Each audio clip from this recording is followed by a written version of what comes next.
Good morning if you're watching this on YouTube or Facebook. Just so you know, we're live when we record these. So you could go to our Facebook or YouTube channels and watch these live if you're watching them later or listening to them. Anyway, my name is Richard Wilmore, and I am your host of Arts for the Health of It. And I'm Constanza Rader. I'm your other host. You can see all the shenanigans and the pre-edits shenanigans that go on our podcast when you watch live. Let's be honest, we usually leave the shenanigans in even after the fact before we post What we're going to start doing is recording it right from the time our guest gets here, because there's so much. This is why we're always late. We're supposed to go live at 10. It's 10:10, and we've been talking and laughing, and none of it's been recorded. I know. We have so much fun as soon as people come on, and it's so much. We're gonna have so much fun with Claude Larson today. We're excited to have her joining us. She's a visual art, or she does art, and she has a goal to really make art inclusive, and works with people from all different backgrounds who may not be able to fully participate in a normal art class. And she's going to be talking with us about that. We're not going to do much ado about this. I'm going to read her bio and we're going to bring her out because she's a hoot. We're going to have a good time. Claude is an artist with over 2 decades of experience working with textiles, paint, and collage. She also facilitates workshops for adults and youth in the general population, as well as those with developmental disabilities and brain trauma. Her approach to art is accessible to all, and she feels that expression through art is a powerful bridge for people who might otherwise be excluded from traditional classes. And with that, let's start the show. Come along with me, and I know you'll see that a song changes everything. Was that a better transition, Stancy? Yes, that was so nice. Thank you, Richard. A re-edit of the intro video because Stancy's not happy with it. So I came It's this close to getting fired, everyone. And wow. I don't think. Maybe. Your job was hanging by a thread. Thank goodness for that video. I felt like I was on that bridge behind you, dangling for my life. I love this bridge. For those of you listening, she has this beautiful painting. Is it a painting or a picture? You know what? This is really funny. I'm a Reiki master. Oh. And this used to be the room when I had clients that would, I now work outside of my home, but when I had a home, setting in order to treat clients, this was that room. And I saw this picture. It's huge, just so you know. It's like 5 foot by 7 foot. It's like, it probably looks like an 11 by 14 here, but it's really big. It takes up a lot of room, and I bought it at IKEA. No way. Yes, that's an IKEA. I could tell right away. It's totally I've seen it. Yeah, it's totally IKEA. And I was like obsessed, and I kept looking at it because I love IKEA. It's there because they're super organized, and I'm like, wow, if my kitchen looked like this. Oh, I know. But I brought it home, not really sure what I was going to do with a 5 foot by 7 foot painting. This is me jumping off a bridge, right? And I ended up designing the entire space where I was treating people around this photograph. So I have there's wooden elements in here. The colors are very atmospheric, I want to say.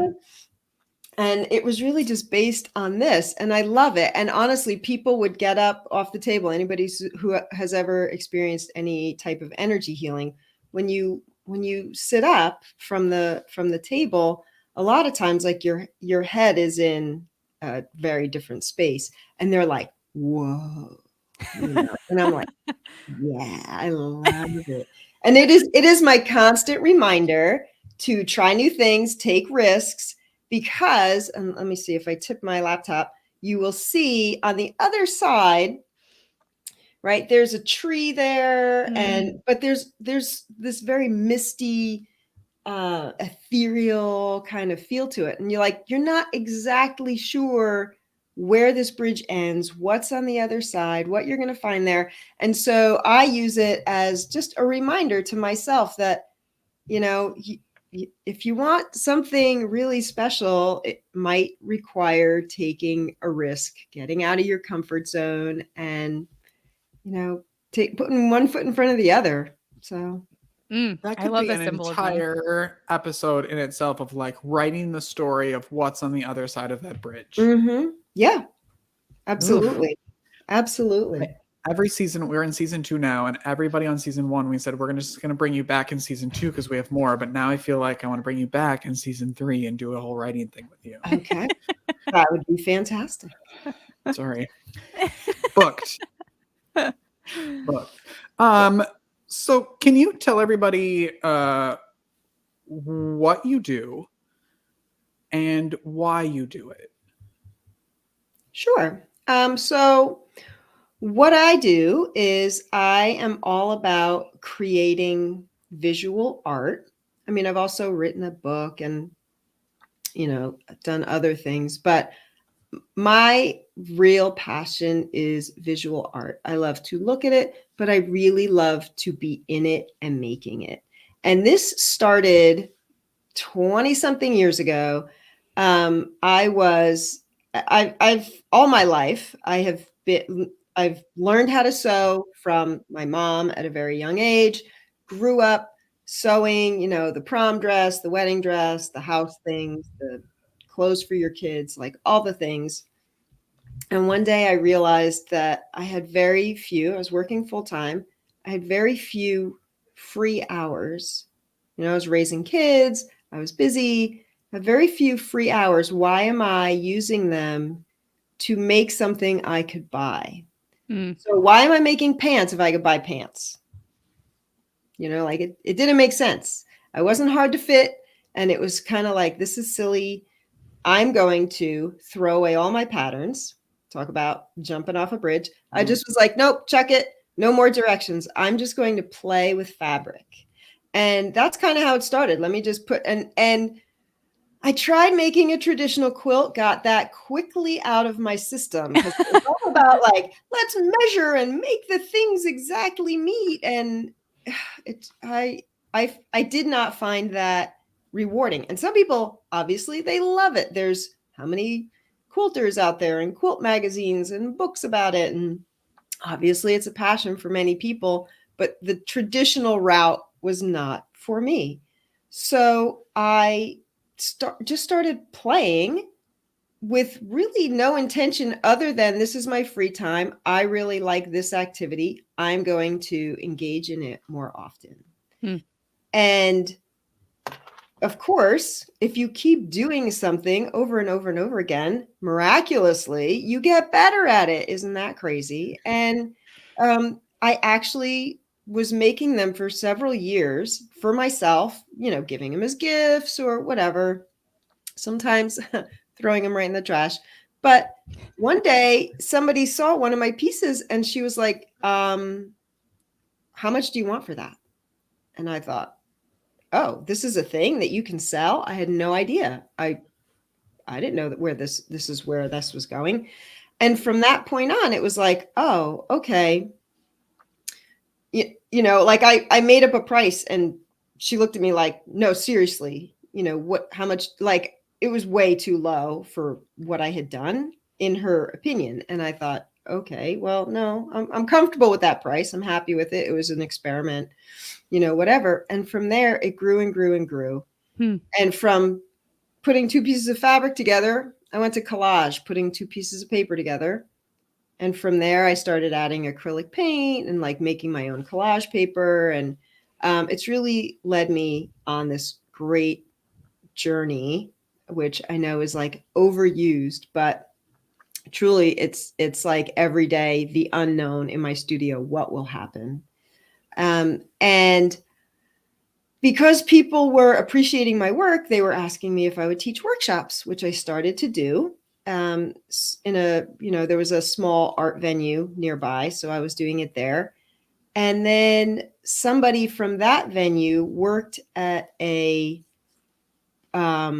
facility for people who had experienced brain trauma at all different parts of their lives. Like some of them, unfortunately, drinking at prom and a car crash, and like the rest of their life, they have brain trauma. Some of them, a motorcycle accident, a car accident, like whatever. So there were varying ages of people, but they were all adults, and some had obviously cognitive struggles because they had had this pretty traumatic brain injury. Some could speak, some couldn't. And it was just like, for me, I was like, sure, I could do this. Why not? And so I laid out a class and I said, okay, they can't work for like a 3-hour workshop span of time. So I said, we're going to do this 1 hour, every Wednesday or whatever. At this time, I'm going to come up once a week, and every Wednesday for 4 weeks, I'm going to take them through the process. Rather than try to fit it in a 3-hour workshop, I just broke it down for them. And I knew if this takes a half hour, I'm going to allow an hour, because by the time, I explained it and then went around and made sure everybody understood it and all of that. And I want to say, I think there's like a dozen adults in this workshop, and they all ended up creating their own collage paper and then using that to create their own collage, which I then like finished. I did like the fussy, like, layers of mediums and varnish and all that.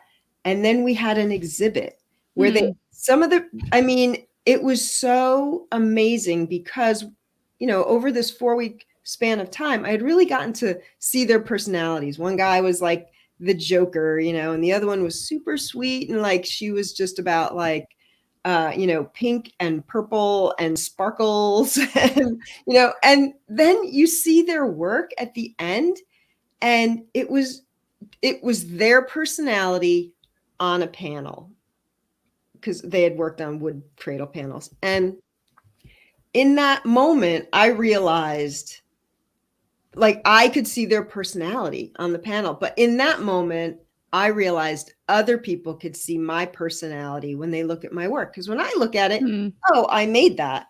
Oh, this is, what I liked about that process or what I liked about that piece. But all of a sudden it was like, oh, I get it. This is a piece of me, just like their work was a piece of them. It was great. I mean, it was really great for me as a teacher, because you have to really hone your communication. They're not going to make assumptions. They're not going to make a lot of leaps. You have to be very descriptive and at the same time allowing them freedom, because they'd say, well, can I do this? Well, let's see. Well, why don't you do that? And let's see what happens. Well, what do you think about what happened there? Do you like that? Okay, great. Oh, you don't like that? Here's some more paint. Why don't you just paint it a different color? Or, why don't you go on to the next piece of paper and see what happens? And they all of a sudden were like, oh, there's no rules here. I was like, you are limited by the materials you choose and the size of the paper you are currently working on. But beyond that, there are no limitations or rules here. And they got to trust. And really, by the end of the 4th week, it was just really exciting. They, the local art gallery hung their work, and they had an opening reception for them, and, the snacks and all the things, and the people came, and it was delightful. I can't think of another word. It was just delightful. And after that experience, I had the opportunity to submit to work with a group of developmentally disabled adults. They were a couple of counties away from me, which I don't know, it was maybe an hour's drive or so. And I submitted my application, and they called me on the phone, and they were like, we're just curious why anyone would want to drive an hour to like do this, And I said, well, one, at the time I was a full-time teacher. I said, this opportunity happens in the summer. I have the time, I have the experience, and I just want to try this with a different population.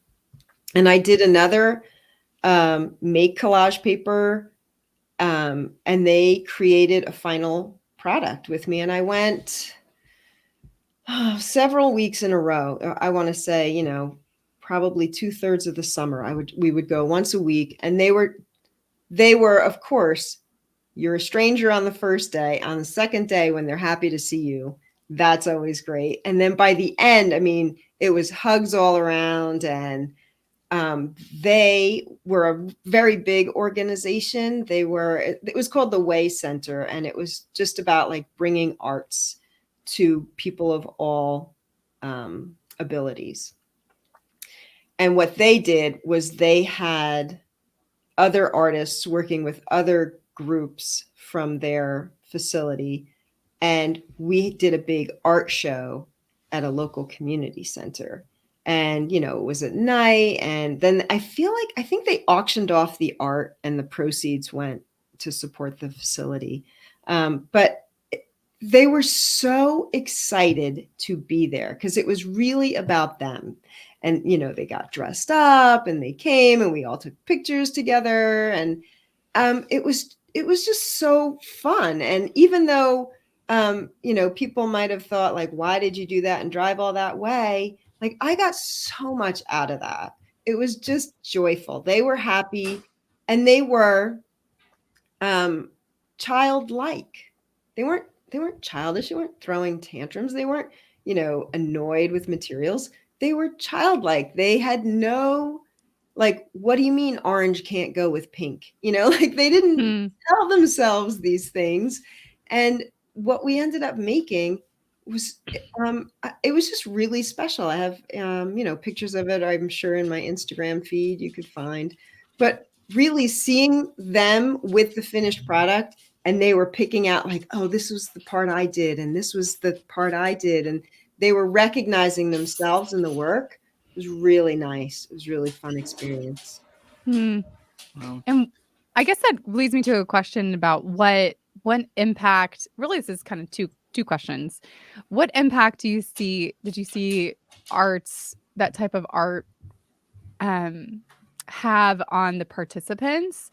And then what impact did that have on you as an artist? And you touched on this a little bit, but wonder if you could dig deeper into that, because I think there's a lot of good that these types of arts and health initiatives have on both of those, on the artist and on the participant. You're absolutely right. I think for the participant, the nice thing is that they have each other as a community, and it tends to be somewhat sheltered. So now they're having experiences with people outside of their normal, you know, day-to-day interactions, and they start to realize that there's a lot of fun to be had out there. There's people to meet, and some of them really come out of their shell. And art is sort of the medium for that to happen, right? Because I could go there and just have conversations with them, but they might be hesitant to speak with me, or they might be nonverbal because some of them were, you know, that was their circumstance as well. So now we have this. I have now just created a common ground that we are going to both experience together. So it builds trust right away, and it creates a relationship it's just really nice. And for me, it was very eye-opening because I was a middle school teacher, and I taught physics and chemistry. So even though I love making art, people were like, oh, you must have been an art teacher. No, I was not. And so for me, working with this population, it was different from what I do every day. And just to be clear, if you think back on 7th and 8th grade in your life, what were you most concerned about? You know, what other people thought of you? Was your outfit going to be cool that day? Were you going to embarrass yourself in phys ed? You know, like they are still have those thoughts. Yeah, they are. Apparently, that was supposed to stop in 8th grade. Okay, talk to my therapist about that. Permission to put that down. But you know, they are so concerned about what other people think of them, and these folks are like, this is who I am. And they don't worry about it. And that was so liberating for me, because when I created artwork, I'd be like, will people like it? And I would worry about that. And I would ask myself that. And I'm like, it doesn't matter, because if we're all having fun and we're enjoying the process, literally there were those panels from those artists with brain trauma, and it was their personality on a panel. And I thought, that's what I want. And I have kept that with me as I've moved forward, because it's kind of like, yeah, this is a little piece of me. Not everything is for the general public viewing. Let's be honest, because there also has to be some elements of art if I'm going to put it out there. But it's very liberating to go in my studio and play. And I mean, the last series that I just did, I was like, okay, I'm going to scale up. I'm going to use this color palette. I'm going to do these things. Some of those paintings have 12 layers of paint on them, because I was like, well, I'm just going to do whatever, see what happens. And then I would stand back and I'd keep going until I was like, well, I kind of like this. And then I'd put it to the side. I'd work on something else. Oh, okay. I'd get everything to where I kind of liked it. And then I'd figure out, what do I like about it? Why do I like that? What do I need more of? What do I need? What doesn't need to be there? What can I paint right over? And so I just sort of edited it. And when I stand back and look at it, I go, wow, every single one of these is a reflection of me. Every one. Like, when it gets to the point where I love it and I stop, it's like, oh, now I see it. And these adults that I was working with, it was like they saw it immediately, because they didn't have the critic in their head telling them, is it good? Is it not good? They'd be like, no, I like it. I like it exactly the way it is. Okay, you don't want to add anything else? Yep. You sure? Okay, great. Then there it is. Like, it's done then. And they knew when it was done. And I think that was so like refreshing for me, because even now, I'll hang it on the wall. I'll think it's done, but I will never commit until at least the next day, when I walk in and I go, yep, still love it. Don't want to add anything. Don't want to take anything away. They just have a very immediate response. It's delightful. And it's, yeah, I appreciate it. I learned a lot from that. It's a great tip, though, to not, I do that. Like, I'm not a great painter, but I like to paint, and usually my stuff gets hung up in my garbage can. But to maybe like give yourself that space and that time to step away from it, instead of just like, I have to do this. The finished product that I do today has to be what I'm happy with. But to walk away from it for a minute and think about it and look at it again, once the paint fumes have dispersed, right, to go once back. You're getting full oxygenated brain, that's well, and it's funny because on my website, there's a picture of me that my husband like snapped. Like, we were in the basement. I said, oh, this podcast, they need a picture of me. Can you just take it? Like, I'm going to paint and I'm going to do things, like whatever. And at one point I just kind of turned around. I was standing there, but it was like, that was what I look like. Like, I was like, that's me. That's the shot. That's what I'm going to send them. And behind me was the series I was working on. And I remember at the time thinking, wow, these are really coming along. These are really going somewhere. I like these. Yeah, that was like paint layer 3. And when they're finished, they're now on my website. There is not 1 inch of anything that was on those paintings behind me that remains in the final paintings. Wow. So like, you think to yourself, I'm just having fun painting. Like anybody, and that's where, I work mostly non-representationally, mostly abstractly. And the thought of like sketching it out first and like having it have to look exactly like something, it does not entice me to go into my studio and paint. It just feels like a lot of pressure. And this is like, I painted a layer and I get it out of my field. And at one point I had painted, I'm into this series of paintings and I had them all drying. I had them like sort of laid out on paper on the floor. and I had them all drying, and we went away. I want to say we were gone maybe like a week, my husband and I, and we come back. And I remember thinking when we left, oh, I'm going to go down in that studio and they are all just crap.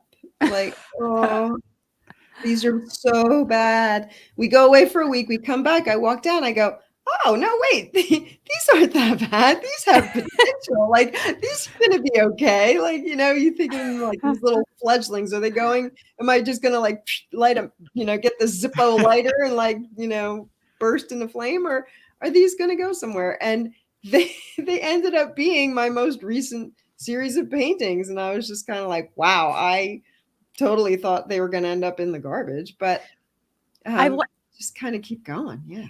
I love that connection you made between like what you learned through your work with vulnerable populations and how that impacted your art making.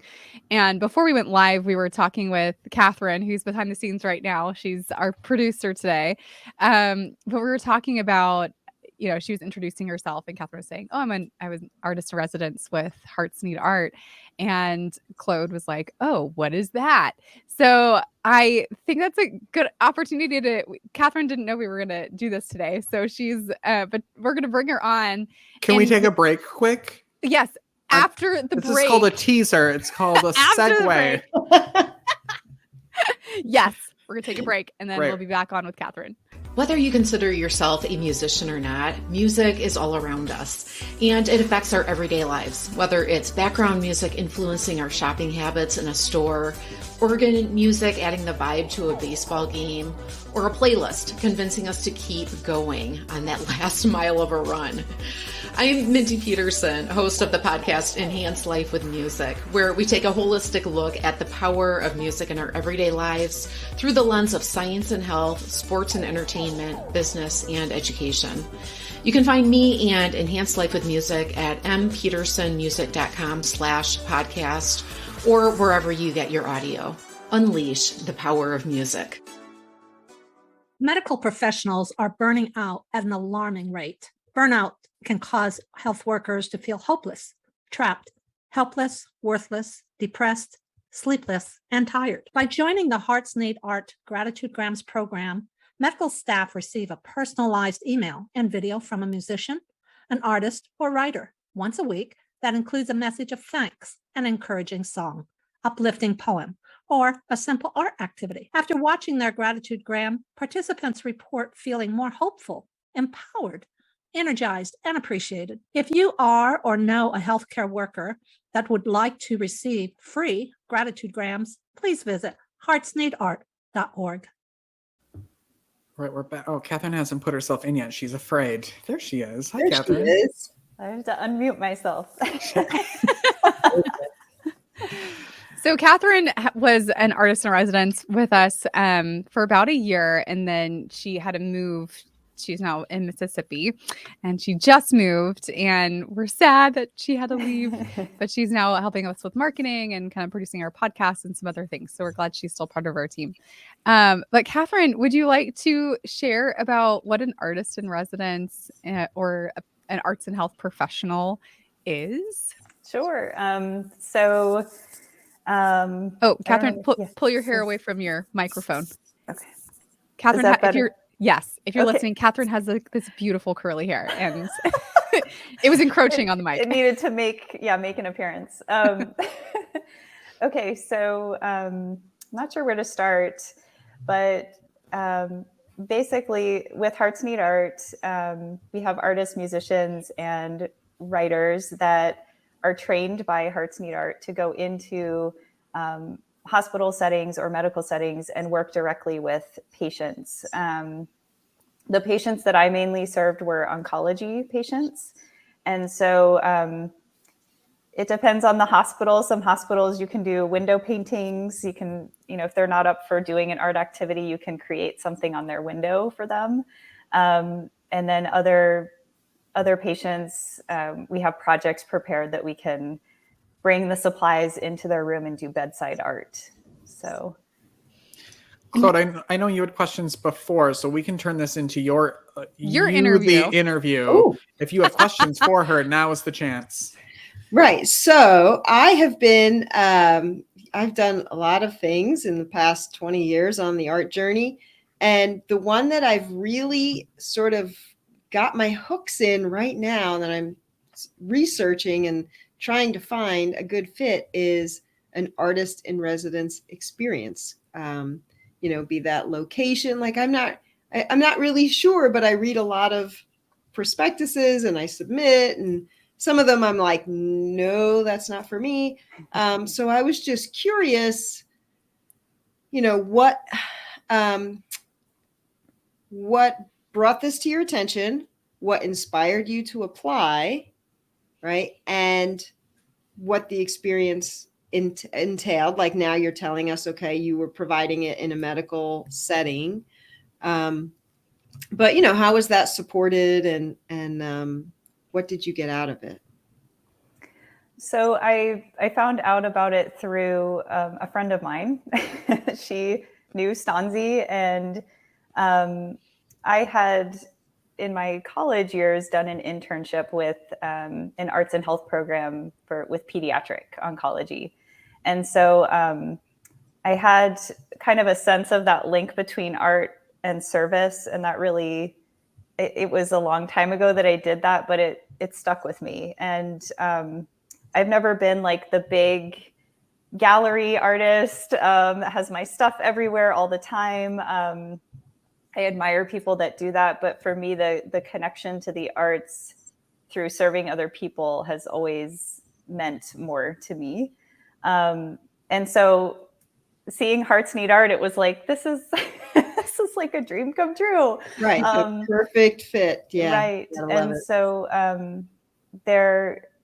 I applied, went through their interview process. And when I was brought on board, one of the things I loved so much is that their orientation was so, it was just such wonderful training about how to enter and exit a room, how to interact with patients going through very difficult health situations. It wasn't just, we're throwing you into this setting, good luck. It was really trying to bring the care and just the care and conscientiousness that you need when you're working with that population.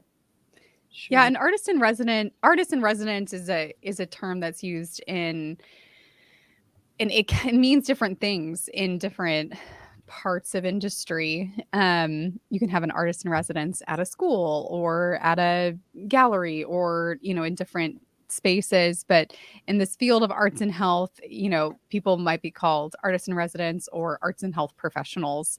And it might be a little bit closer to what someone might call a teaching artist, because generally they're actively engaging with a certain population in the arts and leading arts experiences. Sometimes creating art as well as part of that residency. We've done murals and we've done, the window paintings that Catherine talks about are these beautiful works of art that just live temporarily in a patient's room, but it's these beautiful murals that they'll create at the guidance of the patient.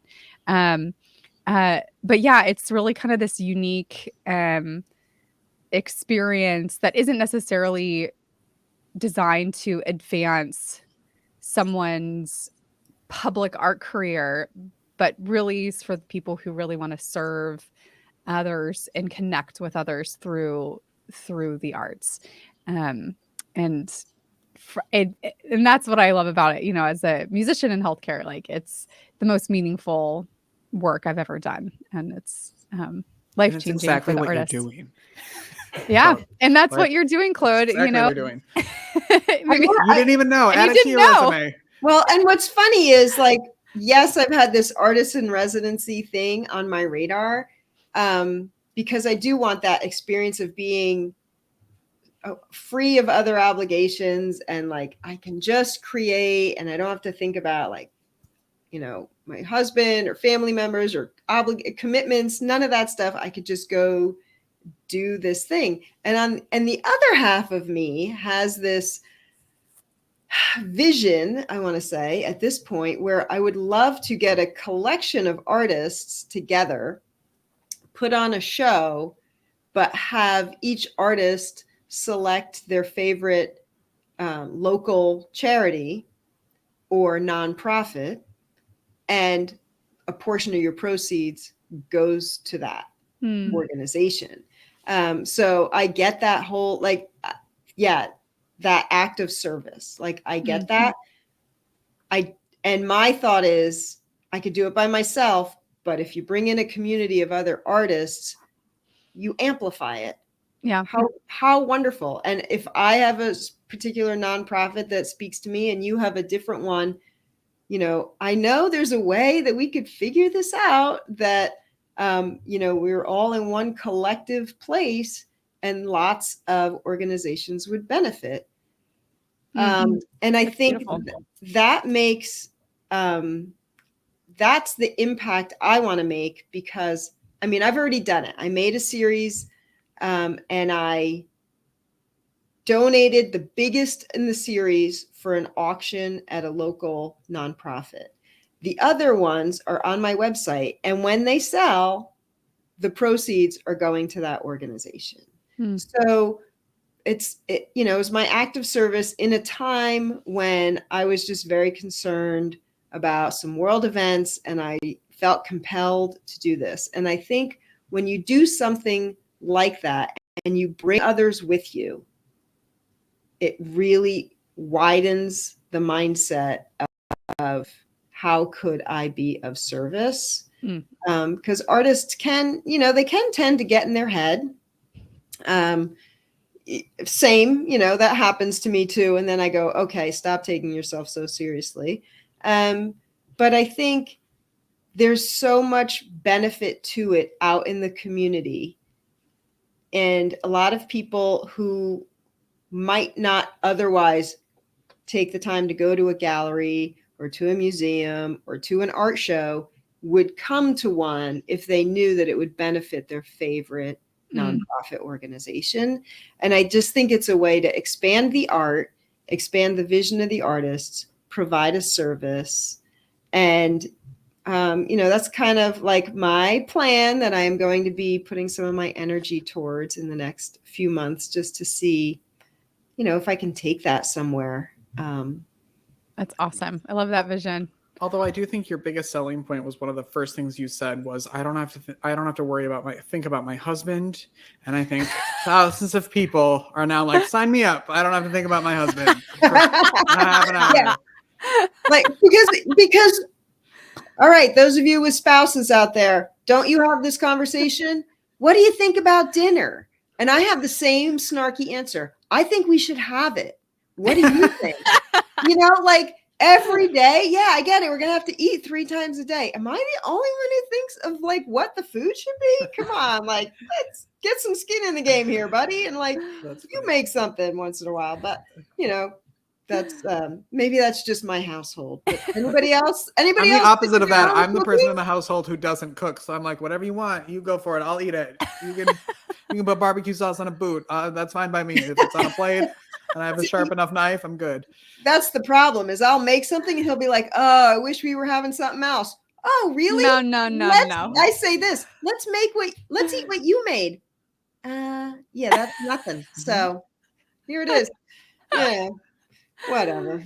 But yeah, but it would be nice to, like, for a whole week, just be like, there's food over there. I can eat it when I'm hungry, whatever time that might be. Yeah. I don't have to take anybody into consideration.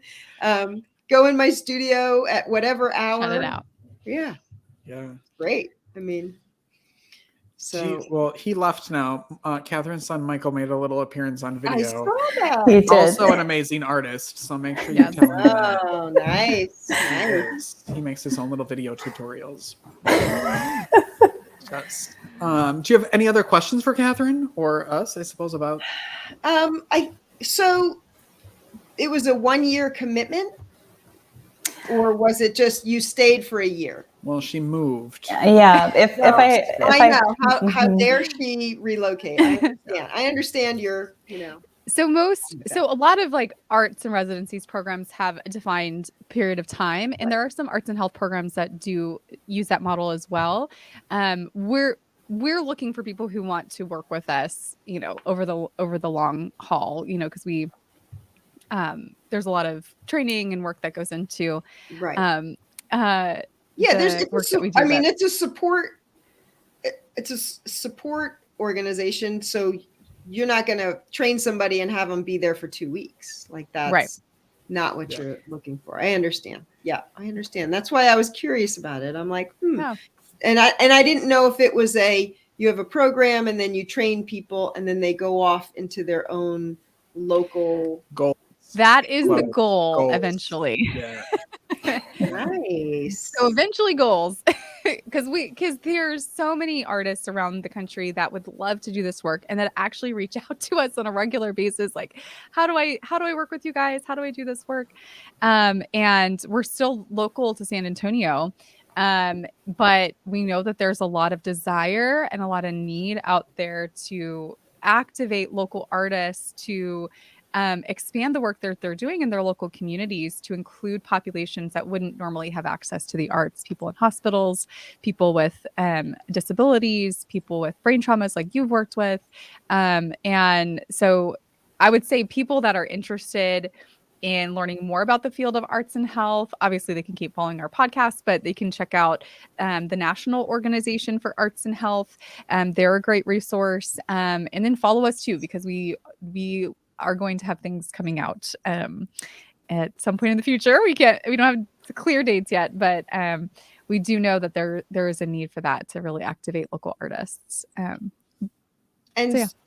just I mean, because people are listening, but money comes from somewhere to make this possible, right? So are you a nonprofit and it's all donation? Are you supported by health organizations? Like, how does that work with you?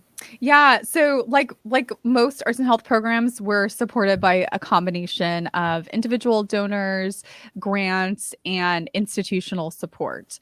There isn't these services aren't reimbursable within the context of a hospital. Like it's not like you did a surgery and you get reimbursed this amount of money by the insurance companies. There isn't a reimbursement mechanism yet.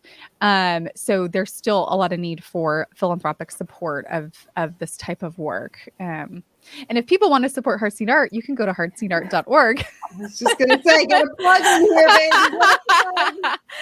You can actually pick one of our artists specifically to sponsor, and then you get updates from them about the impact of the work that they've done each month. So anyway, yeah, that's a little bit about what we do, and I felt like there was a good opportunity to introduce that idea to you as well. But if people want to learn more about you, sorry, Richard. No, sorry. I was just going to say, and because Catherine is itching to get off the camera outside of here, so I just wanted to say that we also have virtual programs. So you can go on our website, sign up with a Zoom session with Catherine, and actually create art that way too. So That's fun. She is still working. It's true. And doing art. Wow. She's still supporting people with health conditions and having healthcare. some trouble letting go.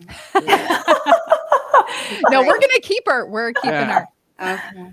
All right, but we're not going to keep her on camera because she would like to Bye, go Catherine. behind the scenes. Bye, Catherine. Thank you. Yeah, Thank you. That was also, unfair that we did that. And if people want to learn more about you, Claude, how can people connect with you? Okay, so my website, very simple, ClaudeLarsonArt.com. It's on the screen now. It's Claude is Claude. I'm French Canadian. Larson, Larson, art.com. And yeah, there's a contact me form. You can see my work there. I have a blog. I will probably include this in a blog post. This has actually been a hoot today. We haven't even created art yet. Oh, and I know. And I was going to say, and I have an activity I want to share that I brought some props, which I know some people are just listening to this on a podcast. So I will try to talk you through this. But this is, and again, I am all about, like, people are like, they have these vision, like you're an artist and somehow you have easels and a palette of paint and you wear a beret and inspiration strikes like lightning and you're out in the landscape painting, and like that.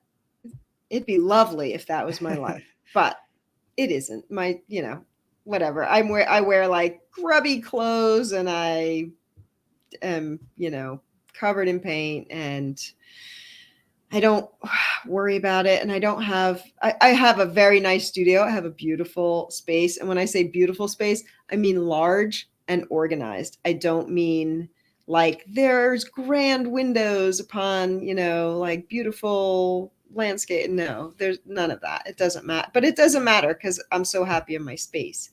And she's away But from her husband. So that's all that matters. well, and it's funny because I used to be on the first floor and there were French doors. They were glass and they did not block out that much noise. And now I convinced him the room that we never used, we took all the workout equipment, put it in there, and I now have the whole basement. So I'm like, I'm on a different level. There's a solid wood door. It is my own space. And if people are coming over and it's a mess, I don't care because it's not on the living, it's not like near the living area of the house. So and sometimes they do want to see the studio and I'm like, okay, it's a creative mess. So as long as you're okay with that, come on down. So anyway, I brought today a little activity that I have done with adults as the start of a workshop to loosen up. I've done it with my 4-year-old grandson. So this is a great family activity, super simple, super inexpensive, and really just really kind of a lot of fun. I like it myself. I make a lot of collage paper, and I also do this when I'm starting a painting if I want to make some marks so that I'm not staring at the big white canvas, as they say. This is just a real easy thing to do. So I am starting with, this is a, just like, you know, you get the plastic containers. These are not like my good plastic containers that I would store food in. These are those ones that you buy if you were going to somebody's house and you knew you were leaving the container there. They sell them in like 2 and 3 packs. So I just have a container. It doesn't have to be particularly big or any particular size. And I pour black ink in here or black acrylic paint. It doesn't have to be expensive. The ink is relatively inexpensive, maybe a few dollars for maybe 4 to 6 ounces. You can also buy the black inexpensive paints that they sell in box stores.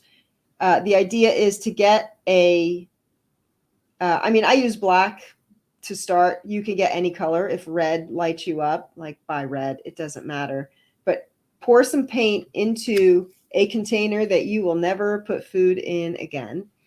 The other thing I did was, like when I did this with my grandson, I gave him little hand clippers and we went around the yard and I told him that he could pick anything in the yard and we were going to paint with that.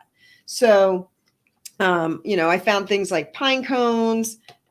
This was on a trip. I found these things on the ground. I have no idea what those are. It's like this hairy, spiky ball of, I don't know what it is. I'm not a botanist. We take branches off trees. You get like the grasses that'll grow like that little grass seed pod at the top. We picked those. Flowers, clumps of berries. I live in a rural area, but really anything that you can cut with little hand clippers. We brought them in, regular branches. We found some feathers that a bird had left for us very kindly. And we dip them in this container that would have black and or color of your choice, acrylic paint or ink in it. And then we painted with them. And now you can see I've cut these up because I've been using them in collage. So here was one that we made. This is kind of like my favorite. I'll hold this one up, right? And so all these shapes, this was a clump of berries and I just kind of rolled it around on the paper. And the other one I can't reach at the moment. And you think to yourself, well, this could be a mess, right? But all of a sudden, you just take, buy a frame, cheap frame, get a mat in there, and all of a sudden you start looking around and you're like, that's kind of interesting right there. You separate out a composition, black and white. You want to paint over it. You want to add color. You want to add shapes. You want to stamp a pattern with a bottle cap and just make circle, go ahead, but you can sort of curate your way. I'll hold up another one. This one's pretty good, right? And it's just about looking at composition. And this is just, when you buy a frame, it'll come with an inexpensive white mat in there usually. This is just one of those mats. Oh, that's awesome. Right? And now all of a sudden, you're looking at what you made. And rather than looking at the whole thing, I don't even know if I can find a section in here that would. Oh, there you go. But look at that. Like, that's kind of cool. Yeah. And I mean, you want to talk about, okay, one plastic container and all natural materials that you can gather from a park, from near your home. If you have trails or any of that near you, you just gather some materials. And the best part is you don't really know what it's going to do. And I mean, at one point we had some decorative grasses and it had this giant, it was like this giant feathery thing at the top. I don't know what to call it. Again, not a botanist. And of course, my grandson couldn't wait to go over and cut that down. And so now he has this 5 foot tall stick with a feathery thing at the top. Well, this was beyond exciting. So of course I had paper. I had taped it to a piece of cardboard. Hello, anybody have an Amazon box at home? So I had taped it, and he's painting with this wildly. He had the best time. He could not wait because, I was watching him while his brother was, his mom had to do something with his brother at school. And when his mom came, he was like, look at this. He was so excited. And I took pictures of him in the process. And I was thinking to myself, thank goodness we are outside. Because it was crazy. Only a 4-year-old. And I had said to her, dress him in something you really do not care about, because it might not come back in the same condition. they know that pretty much every time the kids come over here, because they always want to, paint and do stuff. So that's awesome. Yeah. So that's my super cheap. If a 4-year-old can do it, and I used it in adult workshop, and they were like, I have never done this before. And these were artists. These were some of them had degrees in art, and some of them had all kinds of training in art, and some of them were just, this is what I like to do. And so I paint. And they were like, I've never done this. I've never thought of doing this. And I said, well, I wanted to try new brushes. I didn't really want to spend $100 and whatever to find out whether or not I liked some of them. And I was like, what could I use instead? And I was like, oh, look at this. Let's try this. And at one point I took a stick and I dipped the whole stick in there, and I rolled it across the paper, and it just makes crazy designs. And the best thing about it is you don't know what you're going to get. And then you get to stand back, look at it. And of course you're going to edit out. I like this part. I don't like this part. Throw a mat on there. I mean, very simple to just do that. And then if you want to paint over it, add a color, black and white and red. That's pretty standard, and if you just want to have time with your family, time, you're outside. There's no, I'm very analog, I love all the pre-internet ideas that run through my head. I don't need to Google anything for that. I'm just gonna do this. And, you get them away from their devices and from screens, and you spend time together. And it truly is art appreciation, because I know we've all seen artwork where you look at it and you go, I don't get it. Mm-hmm. Right? But this is, now you've made it, You got how it got made. It can only exist this one time because it was your movement, your gesture. It was this leaf or feather or pine cone or whatever you've gathered, right? It came from nature this one time. You're going to use it this way, right? And I try to stretch them. Okay, if you're going to take a pine cone and you're going to roll it, great. What if you took the bottom and like did it in a circle? What if you used the point of it? Try to use it in a lot of ways, or as many ways as you can think of, because it just expands your mind, opens up your creative process. And when I did this as part of a workshop for adults, they were, you could just see the wheels turning. Oh, just because it's a stick doesn't mean I can only do this with it. I could roll it, I could swoosh it, I could, fling paint with it. And it behaves differently than store-bought art materials. And then you end up with art that doesn't look like store-bought art. It's I find it really fun, and it's still how I start a lot of my paintings. That's great. What a great suggestion, and so accessible. And thank you so much for taking the time to share your process with us and share something practical that our listeners can do. It's great to have you on today. And if you do it, if you're listening or watching and you do it, make sure you tag us, take photos and tag us on social media, and we'll share those. And also, Catherine, can you please do that with Michael? We'd love to see Michael's work. Yes. Yeah, right. How easy is that? And then they start to appreciate it. And even at a young age, they start to see what part of it they like, and just like that compositional, do they like harmony or discord, or it tells a lot, like just like my panels with the people that I have worked with and they exhibit it in a gallery. What they pick and what they love is so in line with their personality. It's really remarkable. That's awesome. Thank you so much for having me on today. This was a lot of fun. It was. We had a great time. And thank you for watching and listening. Make sure you subscribe wherever you're doing those things. We're back every week with new episodes and new people and new activities and new things to talk about. So thank you. Keep creating, everyone, and we will see you later. Bye. Bye. Thank you for listening to Arts for the Health of It, a podcast produced by Hearts Need Art, creative support for patients and caregivers, in partnership with the National Organization for Arts and Health.